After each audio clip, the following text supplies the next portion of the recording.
नाम परीक्षा फल के बारे में मैंने बताया। अब एक नया टास्क मिला है बीपीएससी को सरकार के द्वारा। आप सब लोग अवगत हैं, वो अध्यापक नियुक्ति के लिए अनुशंसा भेजने के लिए। इसका हम लोगों ने पाठ्यक्रम और परीक्षा के संरचना के बारे में अपने वेबसाइट पर प्रदर्शित कर दिया है और मैं समझता हूँ कि इसको लेकर के कुछ संशय आप लोगों के भी मन में होगा और अभ्यर्थियों के भी मन में होगा, और मैं चाहूँगा कि आप लोग भी प्रश्न पूछें और उनके बाद अगर कोई संशय है तो मैं कोशिश करूँगा कि उसको दूर करूँ। कुछ जानकारी मैं दे देना चाहूँगा ताकि आप लोग प्रश्न अगर पूछेंगे तो आसानी रहेगा। उसके बाद टोटल पद जो है वो प्राथमिक विद्यालय के लिए 79,943 है, जिसकी अधियाचना आयोग को प्राप्त हुई है। 79,943।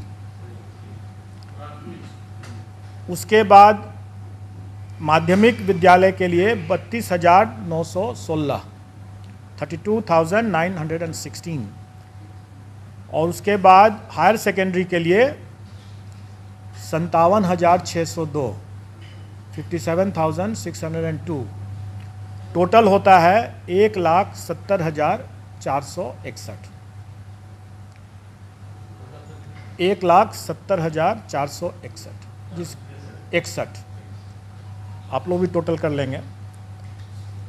अब इसमें जो अर्हताएँ हैं वो सरकार के नियमावली में दिया हुआ है, और जहाँ जहाँ वो मिसिंग होगा वो सरकार के निर्देश पर और सरकार के साथ आयोग की संयुक्त बैठक में जो निर्णय लिया जाएगा उसके अनुरूप वो होगा। और वो विज्ञापन के समय जब निकलेगा 1-2 दिन में मैं समझता हूँ कि विज्ञापन भी हम लोग निकाल देंगे। वैसे मैं बता दूँ मोटी तौर पर कि प्राथमिक विद्यालय के लिए जो न्यूनतम अर्हताएँ होंगी वो inter pass plus CTET plus diploma in elementary education या बीएड अगर किया हो तो वो होना चाहिए। माध्यमिक विद्यालय के लिए graduation plus state STET plus B Ed, और हायर सेकेंडरी के लिए पोस्ट ग्रेजुएशन होना है और स्टेट और बीएड होना है। डिग्री मतलब graduation plus state plus B Ed. और इसमें जो नियमावली के हिसाब से ही जो लोग वर्ष 2012 के पूर्व के जो होंगे, जो नियोजित हैं, उनके लिए टीटी मतलब टीचर्स एलिजिबिलिटी टेस्ट से वो उनको एग्जेम्पशन है। हाँ, तो ये हुआ। उसके अलावा फिर एज रिलैक्सेशन भी है उन लोगों के लिए, वो सारा चीज़ नियमावली में पहले से दिया हुआ है। तो वही चीज़ विज्ञापन में हम लोग रिपीट कर देंगे। अब जो हम लोगों ने जो पाठ्यक्रम निकाला और जो उसके लाइट में लोगों को जो जिज्ञासा या संशय है, थोड़ा मैं उसको दूर करना चाहूँगा। पहली बात कि ये लोग प्रश्न पूछ रहे हैं कि परीक्षा एक ही दिन में होगा, एक दिन से अधिक में होगा, तो हम लोग आवेदन जो मांगेंगे वो इन सभी पदों के लिए एक साथ मांगेंगे, एक ही आवेदन होगा। मतलब कहने का है कि एक कैंडिडेट अगर वो योग्य है तो वो प्राथमिक के साथ साथ वो हाई स्कूल के लिए भी और हायर सेकेंडरी स्कूल के लिए भी, तीनों के लिए वो अप्लाई कर सकता है। एक साथ अप्लाई एक साथ कर सकता है। और जब हम अप्लाई करने की जब हम उसको सुविधा देंगे, क्योंकि उसका हक भी है, अगर वो योग्य है तो तीनों में अप्लाई कर सकता है, तो स्वाभाविक है कि हम उसको तीनों के लिए परीक्षा में उत्तीर्ण होने के लिए भी हम उसी हिसाब से परीक्षा की तिथि को रखेंगे, ताकि अगर वो योग्य कैंडिडेट है तो वो तीनों परीक्षा में अलग अलग तिथि पर वो भाग ले सकता है। अब हम आते हैं पाठ्यक्रम के बारे में। पाठ्यक्रम या और परीक्षा की जो संरचना है वो हम लोगों ने इस तरीके से डिसाइड किया है कि एक पेपर जो होगा वो क्वालिफाइंग नेचर का है और वो भाषा का पेपर जो है वो क्वालिफाइंग नेचर का है। उसमें उसको सिर्फ पास करना है, उसका मेरिट में नहीं जुटेगा वो। उसमें भाषा में 2 सेक्शन रहेगा, एक सेक्शन अंग्रेजी है जो सबको करना है और दूसरा सेक्शन में विकल्प है, मतलब कि वो हिंदी, उर्दू या बांग्ला।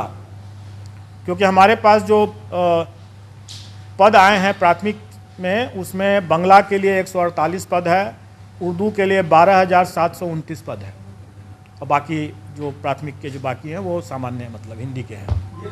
ये सब जो क्वालिफाइंग वाला जो मामला है जिसमें 25 मार्क्स का अंग्रेजी और मैं आपकी जिज्ञासा को जल्दी ही शांत कर दूंगा।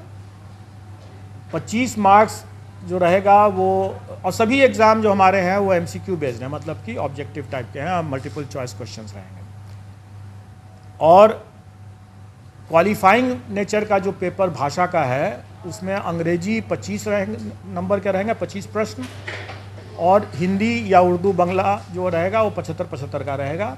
उसमें से कोई एक चुनना है उनको, मतलब टोटल 100 नंबर के 100 प्रश्न रहेंगे और पूरे पेपर में उनको 30% मतलब कि 30 नंबर न्यूनतम लाना होगा, तभी वो पास करेंगे, नहीं तो वो परीक्षा से, प्रतियोगिता से बाहर हो जाएंगे। इसमें जो लोगों को जो जिज्ञासा है कि पहला कि क्या 30% अंग्रेजी में अलग और हिंदी में अलग लाना है, तो ऐसी बात नहीं है। संयुक्त रूप से उनको 30% लाना है, मतलब 30 नंबर लाना है। लेकिन मेरा यह मानना है कि ऐसा नहीं हो सकता है कि कोई शिक्षक हों और वह सड़क पर अगर चल रहे हैं और सड़क पर जो रोड पर जो साइनेजेस रहता है वो अंग्रेजी में भी रहता है, तो उसको न पढ़ सकें, तो वो शिक्षक क्या हुए? जो राह चलते हुए जो रोड के जो साइनेजेस हैं उसको अंग्रेजी में अगर लिखा हुआ है तो उसको भी न पढ़ सकें, तो क्या वो अच्छी गुणवत्ता के शिक्षक हुए? इसलिए हम लोग प्रश्न के स्तर को हम लोग इस तरह से रखने का कोशिश करेंगे कि हम उनको, अंग्रेजी ज़रूर सरल रहेगा, कठिन नहीं रहेगा। हम मानते हैं कि यहाँ पर हिंदी भाषी प्रदेश है तो अंग्रेजी का प्रश्न कठिन नहीं रहेगा, लेकिन इसका ये मतलब हुआ कि हिंदी का भी प्रश्न सरल नहीं होगा, क्योंकि अगर हिंदी का प्रश्न भी सरल हुआ और अंग्रेजी का प्रश्न भी सरल हुआ तो सब हिंदी ही देख करके निकल जाएंगे। इसलिए थोड़ा हम लोग भी दिमाग लगाएंगे और मैं चाहूँगा कि अभ्यर्थी भी थोड़ा तो अंग्रेजी भी पढ़ ही लें, ताकि वो शून्य न हो अंग्रेजी उनका, क्योंकि शून्य से अगर फिर वो आगे नहीं बढ़ पाएंगे, राह चलता वो साइनेज भी नहीं पढ़ पाएंगे, तो वो अपने छात्रों को कैसे पढ़ाएंगे।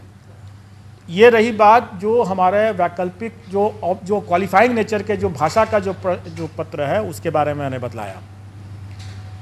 इसके बाद अब मेन पेपर होगा। मेन पेपर 150 नंबर का होगा जिस पर कि मेरिट होगा, और हर स्कूल के कैटेगरी के लिए एक ही मेन पेपर है। जैसे प्राथमिक के लिए सिर्फ एक मेन पेपर है, अगर हम हाई स्कूल के लिए जाते हैं तो उसके लिए भी एक ही मेन पेपर है, और अगर हम इंटर स्कूल के लिए भी जाते हैं, मतलब हायर सेकेंडरी स्कूल के लिए जाते हैं तो उसके लिए भी एक ही मेन पेपर है। एक ही पेपर उसके बाद देना है, और वो अगर कोई अभ्यर्थी अगर तीनों श्रेणी के लिए अप्लाई करता है तो स्वाभाविक है कि उसको फिर तीनों पेपर देना होगा। अलग अलग दिन होगा लेकिन देना होगा तीनों। फिर मेरिट लिस्ट अलग अलग बनेगा, क्योंकि सबके लिए अलग अलग वो परीक्षा है। अब रही बात कि जो भी 150 नंबर का जो मेन पेपर हुआ उसका कंपोजिशन इस तरह से रहेगा कि 100 क्वेश्चंस तो रहेंगे वही जो वो अपने विद्यार्थियों को पढ़ाते हैं, उसका टॉपिक, उसका चैप्टर, उसका विषय वो वही होगा जो वो अपने बच्चों को पढ़ाते हैं स्कूल में। इसलिए अगर ये जिज्ञासा है कि उसका हम सिलेबस में विस्तार करके दें, तो मेरा ये कहना होगा कि बिहार एग्जामिनेशन बोर्ड का जो सिलेबस है बच्चों के लिए, उसी को देख लें,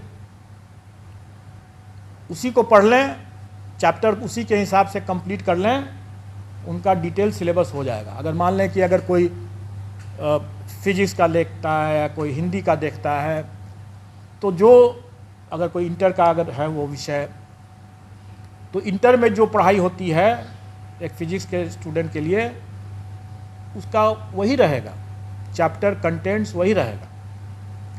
प्राथमिक विद्यालय में भी अगर जो बच्चों को जो पढ़ाते हैं शिक्षक, वो वही रहेगा कंटेंट, वही चैप्टर्स वही रहेंगे। मतलब सिलेबस का जो विस्तार, डिटेल सिलेबस की जो लोग मांग कर रहे हैं, वो करना ज़रूरत नहीं है, क्योंकि अगर उसको देखना है तो अपने बिहार एजुकेशन बोर्ड का सिलेबस बच्चों का उठा कर देख लें और उसी की पढ़ाई कर लें। अब रही बात कि शिक्षक हैं, वो बच्चों से उनका ज्ञान ज़्यादा होना चाहिए, बच्चों से उनका स्तर ज़्यादा होना चाहिए, तभी तो पढ़ा पाएंगे। तो स्वाभाविक है कि प्राथमिक शिक्षक के लिए जो अभ्यर्थी होंगे, उनका चैप्टर तो वही होगा जो बच्चों को पढ़ाने वाला है, लेकिन उसका स्तर जो होगा वो बच्चों वाला तो नहीं होगा। उनका स्तर वो जो उनके लिए जो, जैसे प्राथमिक शिक्षक के लिए न्यूनतम निर्धारित योग्यता जो है वो इंटर है, तो उसी के आलोक में प्रश्न पत्र का स्तर होगा। चैप्टर तो वही हुआ जो प्राथमिक विद्यालय में जो पढ़ाते हैं, लेकिन उसका जो स्तर जो होगा वो उनके जो न्यूनतम निर्धारित योग्यता, मतलब इंटर जैसे है, तो उसी को ध्यान में रख करके होगा कि इंटर पास एक अभ्यर्थी स्कूल प्राथमिक विद्यालय के बच्चों को पढ़ाएंगे तो उनको क्या ज्ञान होना चाहिए, जो भी विषय वो पढ़ाएंगे उसके लिए उनका क्या ज्ञान होना चाहिए, क्या स्तर होना चाहिए, वो उसी के आलोक में रहेगा। और उसी तरीके से अगर मान लीजिए अगर +2 का अगर कोई शिक्षक है अभ्यर्थी, तो स्वाभाविक है कि वो +2 के विद्यार्थियों को पढ़ाने के लिए उसका स्तर तो उससे ऊंचा का होना है, तो फिर +2 के शिक्षक के न्यूनतम अर्हता है जो है वो पोस्ट ग्रेजुएशन का है।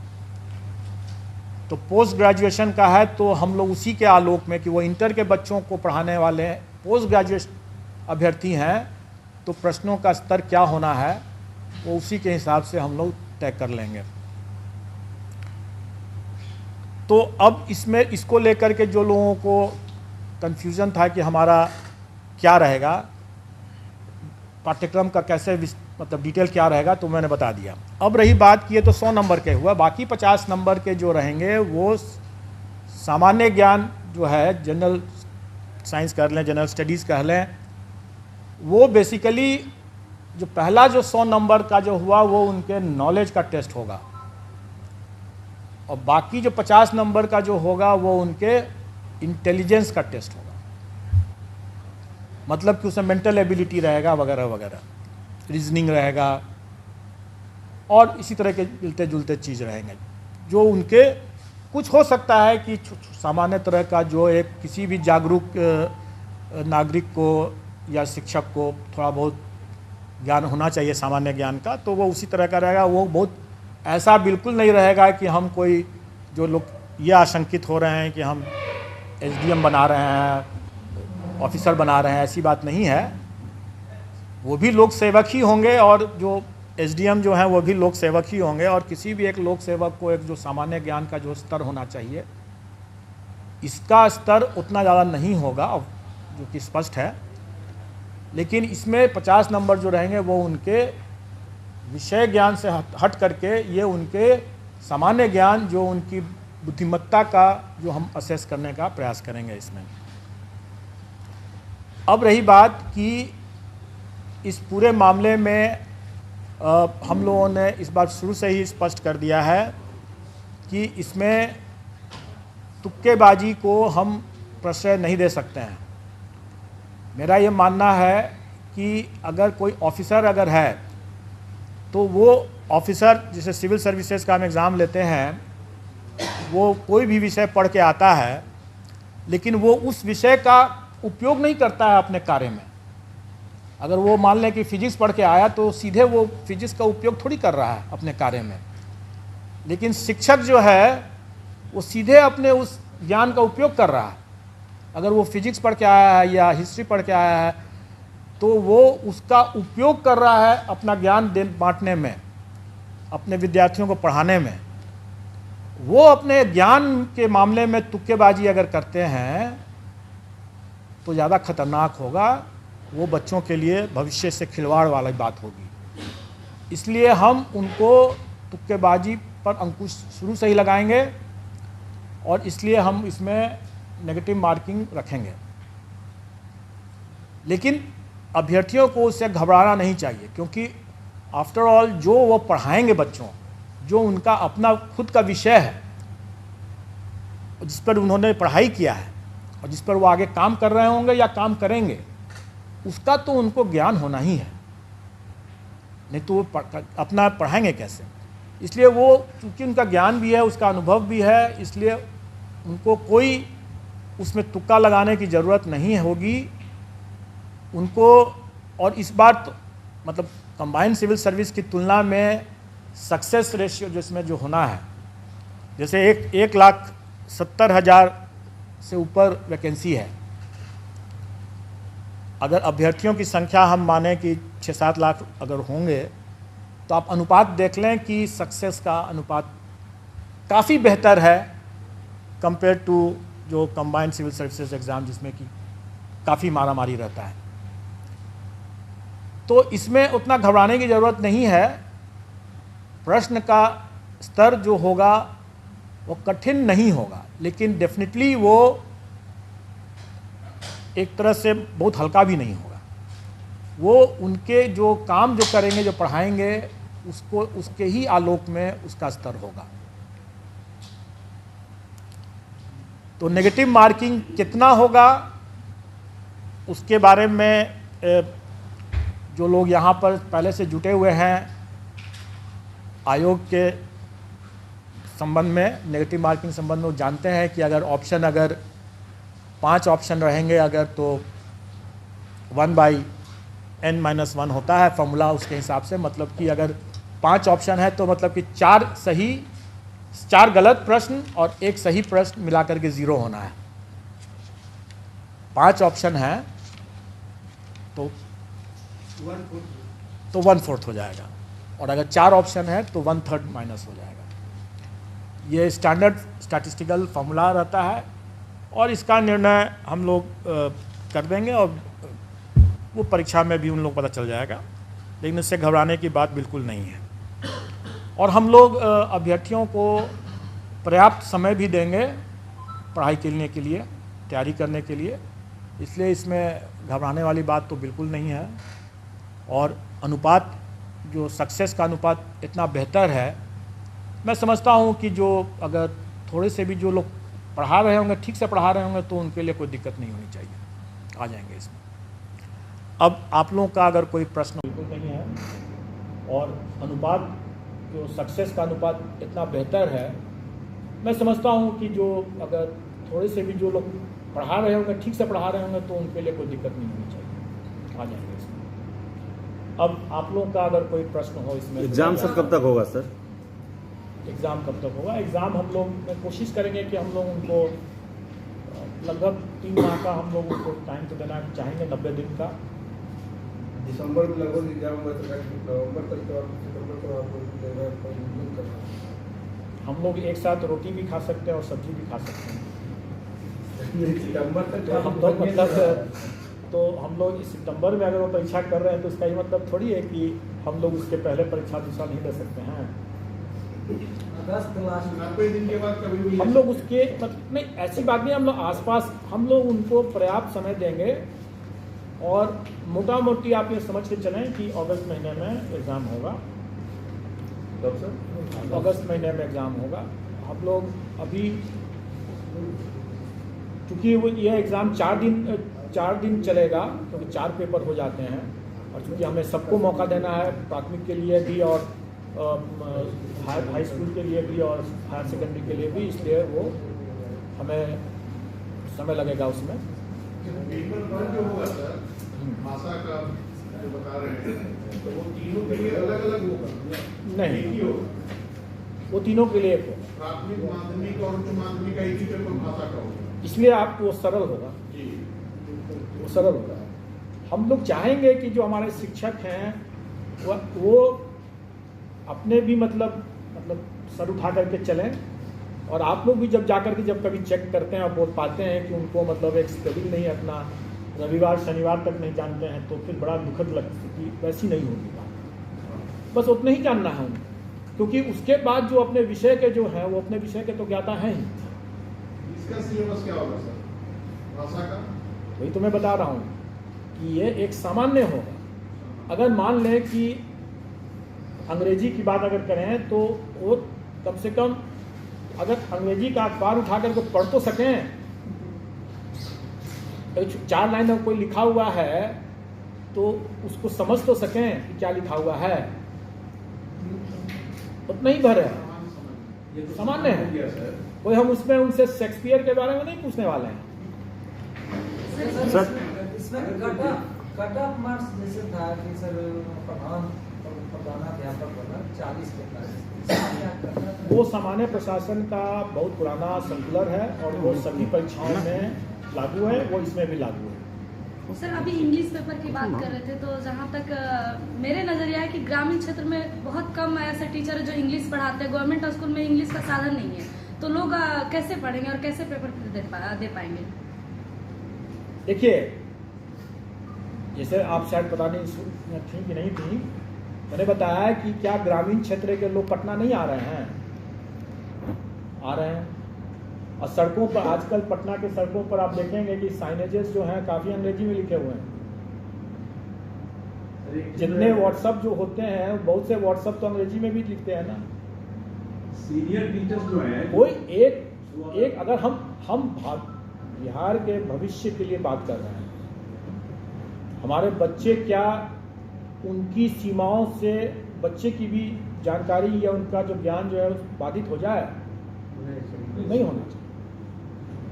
हम उनको अंग्रेजी पढ़ाने के लिए नहीं कह रहे हैं, क्योंकि वो अंग्रेजी विषय के वो शिक्षक नहीं है, इसलिए अंग्रेजी वो नहीं पढ़ा रहे हैं। लेकिन उनको इतनी जानकारी तो होनी ही चाहिए ना, जो अपने, क्योंकि वो अगर प्राथमिक विद्यालय के अगर शिक्षक है तो वो सब कुछ पढ़ा रहे हैं। हाई स्कूल के हैं तो वो अलग बात है, फिर तो विषयवार हो गया, फिर उसको अंग्रेजी के अलग विषय के शिक्षक। 25 नंबर है अंग्रेजी में, 75 है हिंदी में। हम अंग्रेजी नहीं बनाए, 75 सिर्फ हिंदी बनाए। आपने सुन, मैंने इसके बारे में जवाब दे दिया है, मैंने इसके बारे में जवाब दे दिया है, इसलिए आप उसको आप समझ लें। सर एक चीज़ है सर, इसमें कहा जा रहा है सर, जो बीएड और ये सब का जो क्वालिफिकेशन रखा गया वो ट्रेनिंग से रिलेटेड क्वेश्चन क्यों नहीं सर रखा गया है सर? Good question. मैं बता दूं, आप तीनों स्तर के, क्योंकि अभी मेरे पास मध्य विद्यालय की वैकेंसी नहीं आई है, इसलिए मैं मध्य विद्यालय के बारे में नहीं बता रहा हूँ, अभी कुछ तय नहीं हुआ है, उसका जब आएगा तो उस समय देखा जाएगा।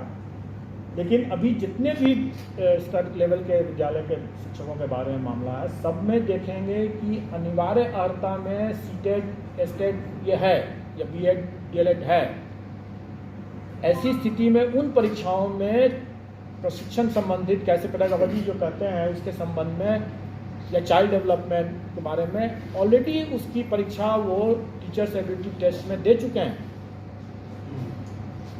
तो अब फिर से उसी चीज़ के अगर हम लेने लगे हैं तो फिर आप ही लोग कहेंगे कि जब उसमें जब ले ही चुके हैं तो फिर इसमें भी वही चीज़ ले रहे हैं, तो नई परीक्षा की क्या ज़रूरत है? नई परीक्षा की ज़रूरत इसलिए है क्योंकि जो अभ्यर्थियों की संख्या अगर 6 लाख है और अगर हम उसमें से 1,70,000 ही को हमको अगर लेना है तो स्वाभाविक है कि हम मेरिट बेस्ड ही हम सिलेक्शन प्रोसेस करेंगे। अब रही बात कि पेडागोजी जो है या चाइल्ड डेवलपमेंट सीडीपी जिसको कहते हैं, चाइल्ड डेवलपमेंट पेडागोजी की बात जो कहते हैं, ये ऐसा चीज़ है जिसके लिए वो पहले से एलिजिबल हो, वो अपनी पात्रता पहले से प्रमाणित कर चुके हैं। दूसरी बात कि ये ऐसा मामला है कि वो भविष्य में कि वो टीटी करके आए हुए हैं, वो जब स्कूल में जब जाएंगे वहाँ भी और भी अनुभव ज्ञान अभी हासिल करेंगे, उनका उसमें निखार आना ही है। उस पर हमको एक बार जब एलिजिबिलिटी टेस्ट कर चुके हैं उस बिंदु पर, तो दोबारा हमको उसी बिंदु पर उसकी परीक्षा लेने का कोई मतलब नहीं है। सर पहले क्वालिफाइंग परीक्षा होगा, उसके बाद वो ये भाषा वाले में आप जनरल तो हो गया, इंग्लिश और हिंदी दोनों होना चाहिए, लेकिन अगर कोई बंगला का स्टूडेंट है या उर्दू का स्टूडेंट है, उसके लिए क्या वो भाषा का क्या? वही तो मैं बताया ना कि हिंदी ऑब्लिक उर्दू ऑब्लिक बंगला। हिंदी ऑब्लिक प्रश्न पत्र बाइलिंगुअल रहेगा या हिंदी केवल? देखिए, प्रश्न पत्र जो हमारा जो सब्जेक्ट का जो रहेगा वो बाइलिंगुअल रहेगा, लेकिन नेचुरली अगर हिंदी का प्रश्न अगर है, एक का पेपर है, तो हिंदी में ही सिर्फ रहेगा। अगर इंग्लिश का है तो फिर उसमें हिंदी तो नहीं रहेगा। एक उर्दू वाले, ये मदरसा वाले, जो लैंग्वेज का जो विषय का जो पेपर रहेगा वो उसी लैंग्वेज में रहेगा, जो बाइलिंगुअल नहीं रहेगा। ये डीईपी को लेके बिहार में जो अब तक परीक्षाएं हुई है, इसमें महिलाओं को विशेष छूट दिया गया है कि 85% उनके लिए 85 मार्क्स है, तो क्या वो छूट आप जारी रखेंगे या फिर जो 90 का है? देखिए, जो मिनिमम क्वालिफाइंग जो कट ऑफ है वो सरकार के द्वारा पहले से निर्धारित है। उसमें महिलाओं के लिए अलग है, सामान्य के लिए अलग है। वो उसका पूरा आप लोगों को ज्ञान होगा, हमारे पाठ्यक्रम में भी वो फॉर्म परसेंटेज लिखा हुआ है। अब रही बात कि सरकार ने इस बार जो नियमावली जो बनाया है उसमें प्राथमिक विद्यालय के शिक्षकों के लिए शिक्षकों के पद पर महिलाओं के लिए आरक्षण जो है 50% है, 50% है, अन्य में 30% है, 35%। प्राथमिक में 50 और अन्य में 35। अन्य में जो पहले से है वो सही है, और प्राथमिक विद्यालय के केस में 50% आरक्षण महिलाओं के लिए।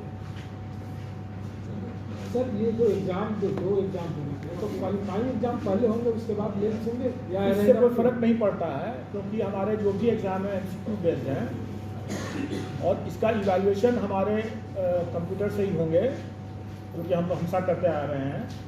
जो लोग आयोग के पास आते रहते हैं या आयोग की पद्धति से वाकिफ़ हैं वो जानते होंगे। मैं 1-2 बातें और बता देना चाहूँगा, जो लोग नहीं वाकिफ़ होंगे उनके लिए। पहली बात कि ये MCQ बेस्ड होगा तो इसमें हम सारा का सारा जो है कंप्यूटर से ही हम इवैल्यूएशन करते हैं, और हम लोगों ने एक नई परिपाटी बनाया है कि जो हमारे आंसर की जो निकलते हैं वो हम पहले से प्रदर्शित कर देते हैं, और उस पर जिसको आपत्ति करनी है तो आपत्ति भी करते हैं 1 बार 2 बार, तो वो इसमें रहेगा।